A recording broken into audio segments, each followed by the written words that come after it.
Everybody, what is today? I've even lost track. What is it, the 9th, 10th, or something like that of August? But it's a blur, and COVID seems to be doing weird things around the world. I've been noticing how much cool sailing has been happening on Lake Garda and other different places where it seemed like, it was trouble for them. But it's amazing what's been going on over there, and yet we're sort of trickling along here. So, but Newport was good. All good here, and but I do have a question for the group. I was out sailing with a bunch of friends yesterday on the company boat, sailing, got a nice fast reach over past Rose Island, and the Coast Guard vessel came motoring alongside, and my wife was just hanging over the side, legs over the side, beer in hand, nice casual sail. He says, "Your legs must be inside the vessel while underway." And they're going, but then you never mess with the coastie. So does anybody know of this rule that you must have legs inside the vessel underway on a sailboat? Anybody? No. Okay. That's inaccurate. No. I thought so too. And I thought, wow, okay, you never messed with the Coast Guard. Yes, sir. Hey, get your legs in. And how about a trapeze? No. Anyway, I thought it might be a game changer for our sport if this was really true. We just never knew about it. So anyway. Yeah, I've seen a lot of power boats go by that people should have their legs in as they go 35 miles an hour down the intercoastal with their kids hanging off the bow, But, yeah. Not on a sailboat. Okay. Yeah, if that was illegal, think of all the power boaters that would be breaking the law by dangling their fenders over the side. Yeah, anyway. So that was my mystery for the weekend. So, so Gary, the racing in Annapolis, you guys kicked off your version of the idea borrowed from San Francisco with your 2-bridge fiasco. You only have 2, not 3 bridges, and it actually sounded like it was a pretty cool event, and it came off fantastic. What's your story behind the story? Well, the story behind the story is it was meant to be basically a family event, a lot of double-handed boats out there, and there was a starting line, and you could go in either direction toward the Bay Bridge out into the bay, or you could start and go up to the Severn River Bridge just west of the Naval Academy. So you wanted to kind of look at the current charts, etc. And impressively, 142 boats entered the race. So I was out in my nifty day sailor. My wife was our helmsman, and I was the tactician, and off we went. And it was really kind of a fun day. And I had never raced my boat before. And we started with 2 other boats and got ahead of them quickly and set the asymmetrical spinnaker and went pretty fast. And we did really well until the last half a mile when a couple gigantic boats rolled over the top of us and blanketed our wind a little bit. It cost us a couple places, but it was great. And a lot of people in the water, and I like the family aspect, I like the pursuit aspect, and I like the challenge of which way do you go. It was 12 miles. It took us 1 hour and 49 minutes in our 32 boats in a 12-mile race. Nice. And that's what everybody, I think, initially said when this, COVID thing started, that there'd be a little bit of a transition to this kind of fun, a little informal, not take ourselves too serious style racing. And you think that helped down there to get a few more out there that you might not normally see? Yeah, we're going to do it again Labor Day, same kind of thing, maybe a little bit different course. But the cool things were, an unusual course, encourage to sail with family members, which frankly we could do a lot more of in our sport. And then, the challenge of going either way kind of made it a little fun element. And at the end, I don't think anybody ever figured out which way was to go. It was the same exact length and the same buoys and flip of a coin. So no firm answer on what was right or wrong then, huh? No. Okay. Where did you end up in the results? Do we dare Ninth. ask? We were 9th. Well, that's not too shabby. Not too bad. We lost to 2 Vipers, 2 505s, a Laser which could surf, and then we were in the within a minute of 4 or 5 boats right around us. So we did okay. Nice. And we scored Portsmouth or Perth? What were you sailing in? I was in the Perf Spinnaker division. Okay. And but they had a Portsmouth, which was more the catamarans, and I don't know. The catamarans didn't equate to the PHRF.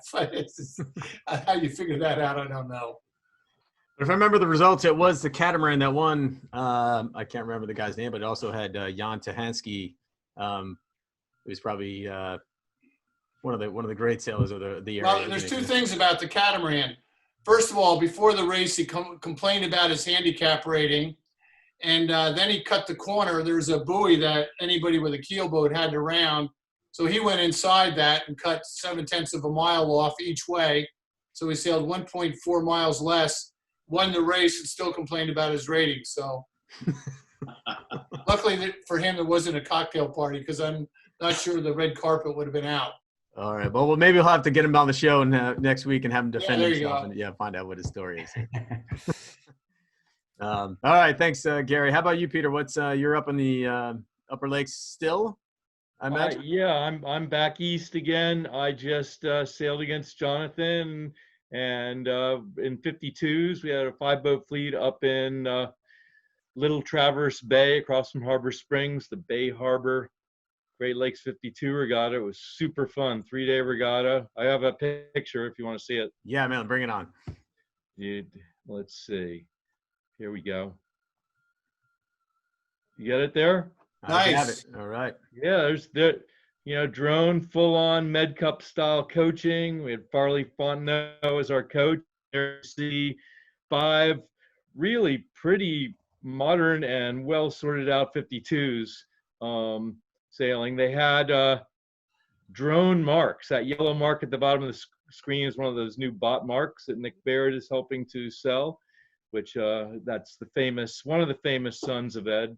The best sibling of Nick's probably. Who was ultimately your fastest child sailor, do you think, Ed? Well, Nick likes to say that his brother Ty, who is our middle son, was always faster. And fortunately, for Nick's world, he was able to figure out ways to get around him somehow at the complicated moments. But yeah, the two of them have a pretty good relationship, and brotherly rivalry, of course. But they get along. I don't know. Marley still thinks their older brother is the fastest, since he won that bit end guy, beat us all, remember? Well, Max, the oldest, has certainly got his credibility. He hasn't been sailing much in the last 6 or 8 years, but yeah, I'd say probably in terms of who's gone the absolute fastest on a boat, that would be Max.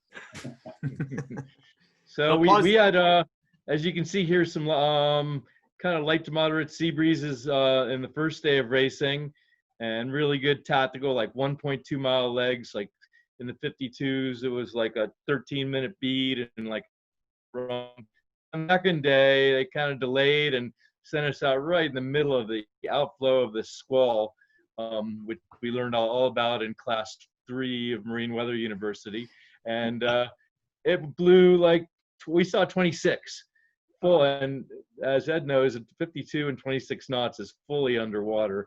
And then the runs were like 4 minutes long, and it was really pretty exciting and just full on, just hanging on racing. But we got ultimately 6 race series, I guess, and that's sort of the end of the northern portion of the Great Lakes 52s. But it was a lot of fun to race at that level, and some really good crews out racing. So which boat are you on, Jonathan, there? I think we are the second from the pin there. Okay, which boat was that?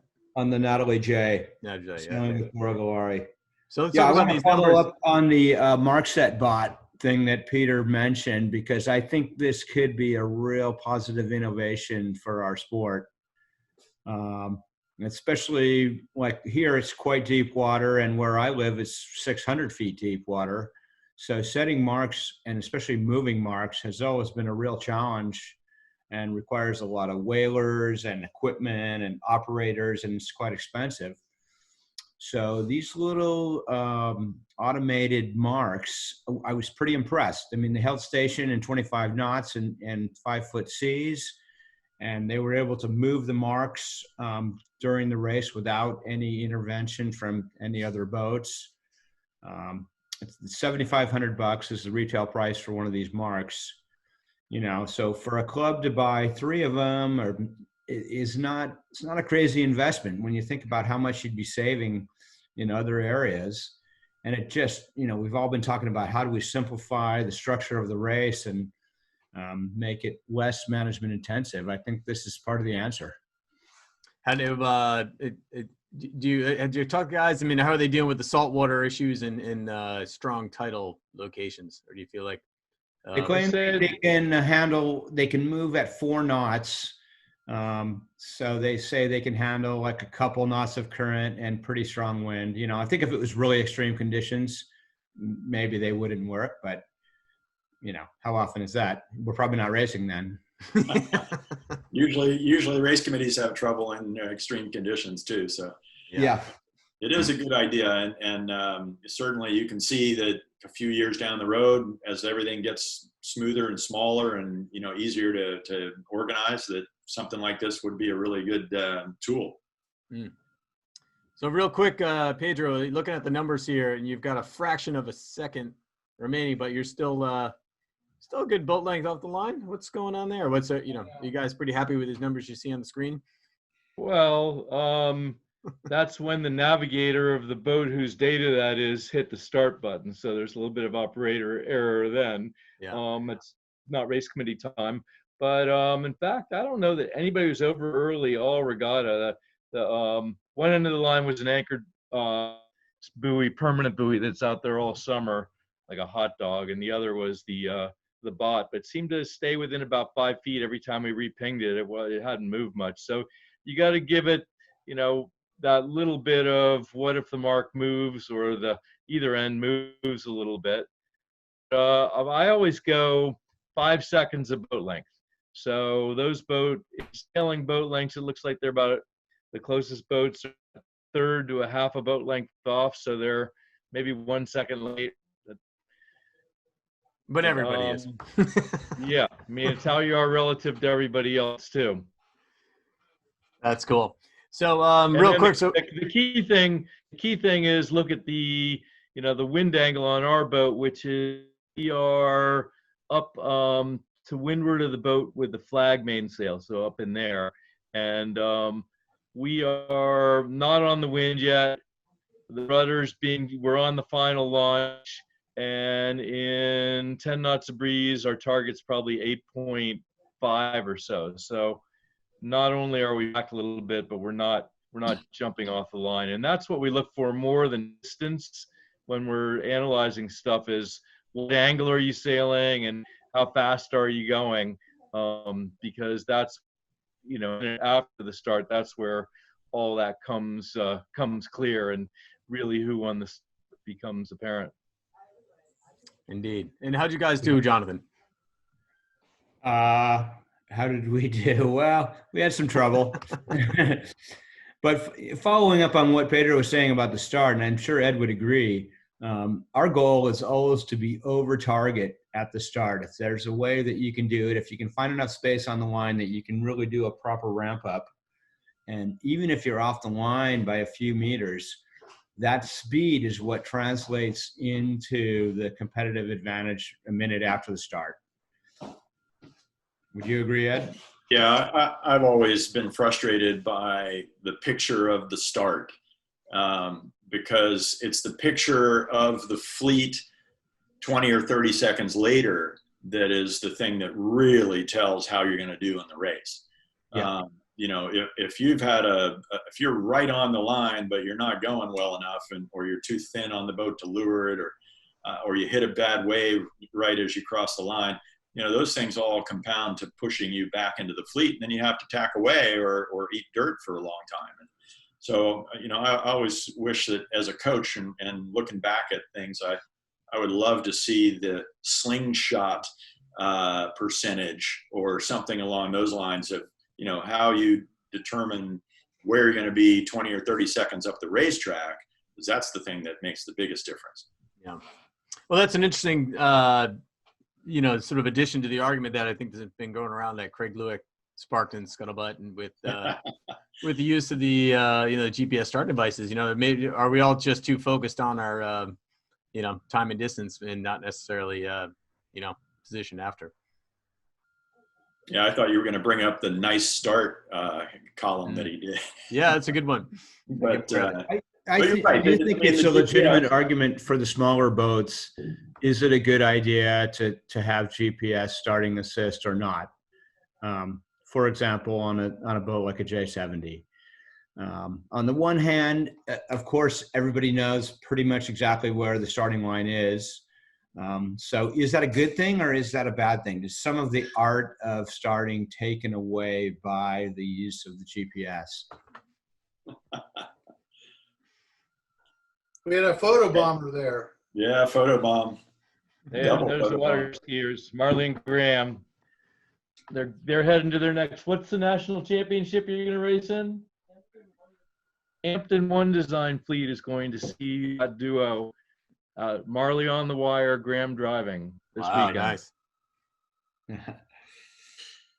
That's up in your neck of the woods. Just to comment on Jonathan's thing there, that when you combine all this stuff together, there can actually be some good economies of scale that if you do start using a lot of GPS on all the different classes, which is helpful, in many ways. Also, it's an expense, but if you put that together with the MarkSet bot type of technology, where you don't necessarily have to have everybody going up to the line and pinging the line over and over again in the pre-start time, and you get to a point where the actual line and all the buoy positions are sent by text or email or something along those lines, then you can automatically know where you are. It is very helpful, and that's where much of the front end of the sport will be going to. But on the other side of that, it's an expense, and is it the kind of expense that we want? Do we want to have people make it simple and just figure it out on their own? Different for everybody. Mm-hmm. I think the interesting thing is every start when we approach the line, I'm calling box. We had Dalton DeVos was driving and Billy Hardesty was calling tactics. But in the last 20 seconds, that final launch, and how close are we to the line? Let's not be over. The bowman, in my mind, is more important than me. What he sees, you have a bow has good visual, has a good range, and has good judgment, is 10 times more valuable than the box in that final launch. The box and all the GPS stuff is really, really good. A minute and a half ago when you're tacking into your slot, and kind of what your burn time is or your ratio. But then that final approach, all of a sudden, the old school eyeball on the bow is still, I don't know. What do you do, Ed, in the Med Cup? Well, I mean, you're right. It's still a matter of momentum. The GPS can't tell you how fast you're accelerating.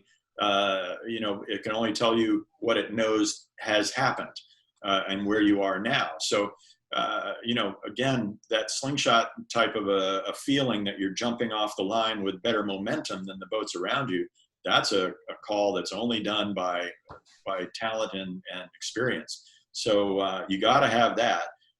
But it's really nice to know that, 20 seconds to go and you're just one boat length from the line, you better do something to not go over.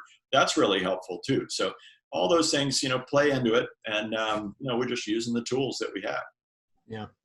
It's sort of like it's from one potential follow-on of this is how could you eliminate the inaccuracy of the race committee calling the over earlies, especially in a big fleet? Like if you are going to go the more automated route with everybody having a GPS, then why not use that GPS to determine if you're over the line or not? The red light goes on after the start, you have to return to the line. So there's no human error introduced by the race committee or no unfairness of one end being called and not the other or whatever. I think Surf, SYRF, and Stan Honey and Benj were working on something like that. I know Stan has been something like that for a while. Obviously, from a technology standpoint, you need what is effectively AIS technology, or air traffic control for boats, which is what AIS is, sending quite frequently, like every 10th of a second, the positions of those three things, your boat and the two ends, so it's actually right. And that is not trivial. You know, a normal AIS on the boats we sail on, which is basically a GPS signal that's sent out through a VHF as a ping and is readable by any boat. That's how, you know, commercial shipping tracks themselves out there, is really only updated, you know, every 5 to 10 to 20 seconds, depending on the speed of the boat. So it's not trivial, but it's certainly technology that we're all using on board our boats. All right, good discussion. It's somebody, Dan Morris, one of the trimmers on American Magic, told me the other day, all the numbers that he looks at, it's just a report card, right? It's just what you've done to that moment, but it doesn't really tell you what's ahead. So I think your point, Ed, looking ahead is probably better.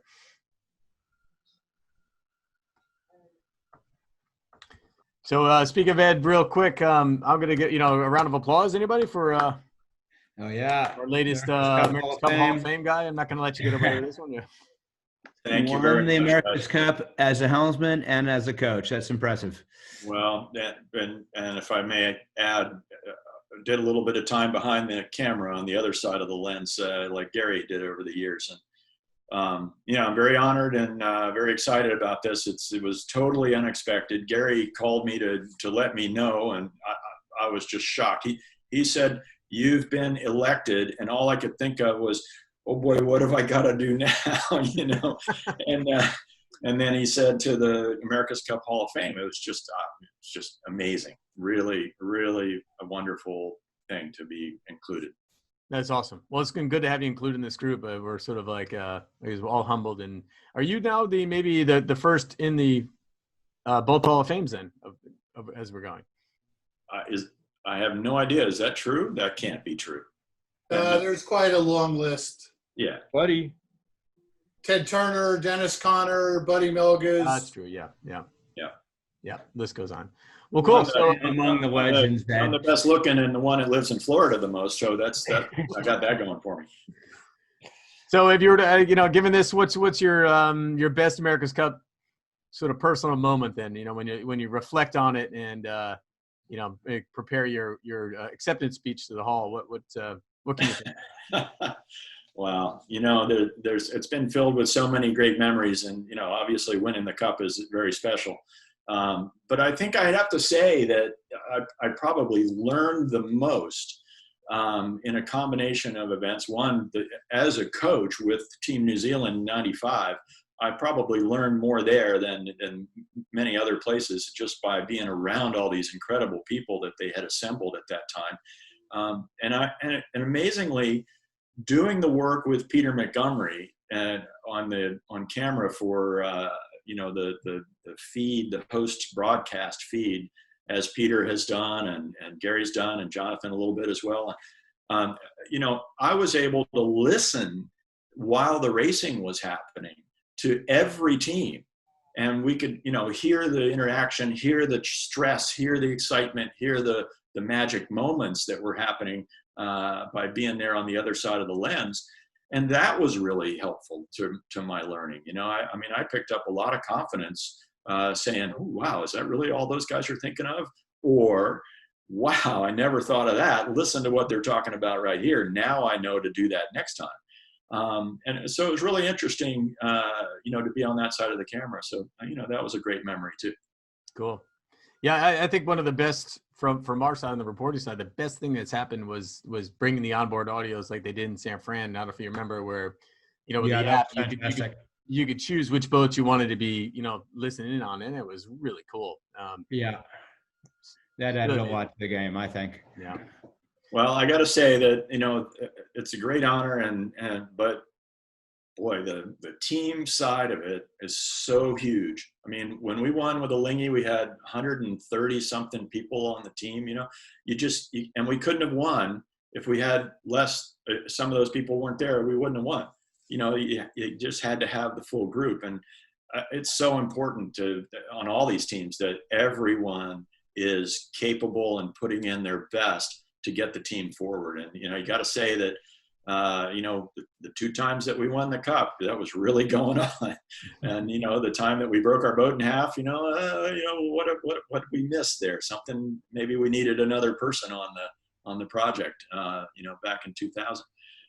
So fascinating stuff, and you know, a great honor to be part of that group. So thank you.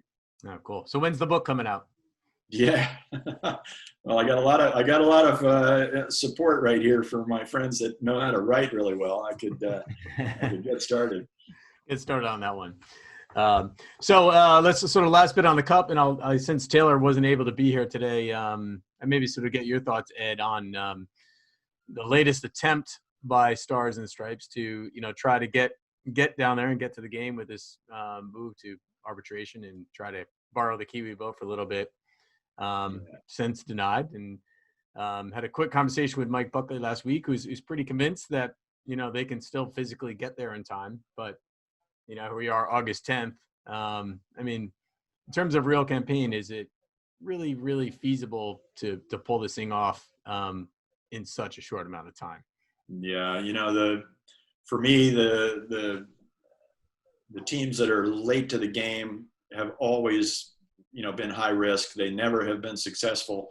But I think we're in a whole new world of racing right here, with these boats going so fast and so powerful, and you know, and so many things that are happening on board. You know, you gotta wonder how safe it is for people that haven't really put the time in as well. Not only for their team, but for the team that they're racing against. To have something unexpected happen at high speeds would really be a bad thing. So I don't see it happening. I'm happy that they asked to see if they could do it. It's always worth asking. You never know, in the world of the America's Cup, things get weirder. Things have happened. I mean, you remember in '95 when you know, the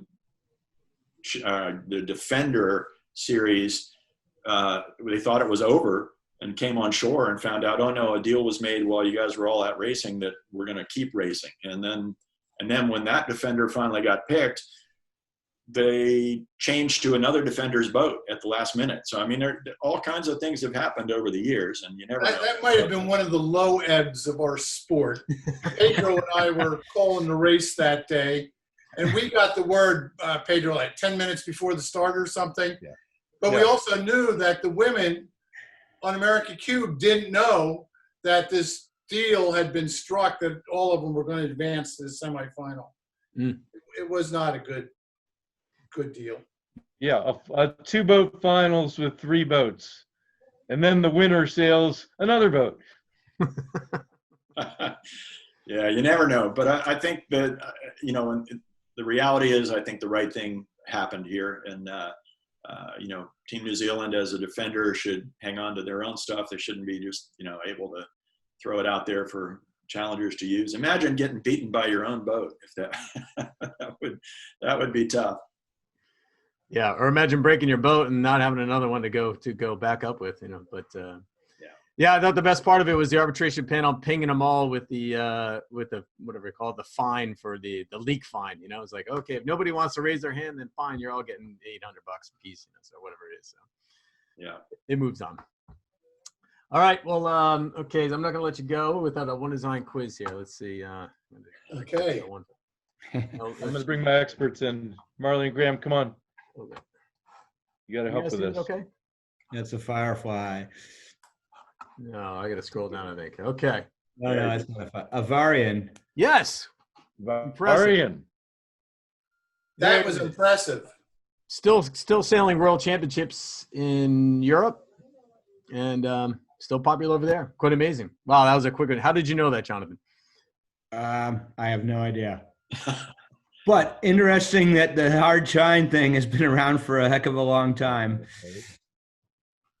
Dude, I like the old Elfstrom life jacket that he has on there. We all remember those. They were light and easy to wear. All right, I'm going to tee one more up for you for fun. This was. I could use a boom bang.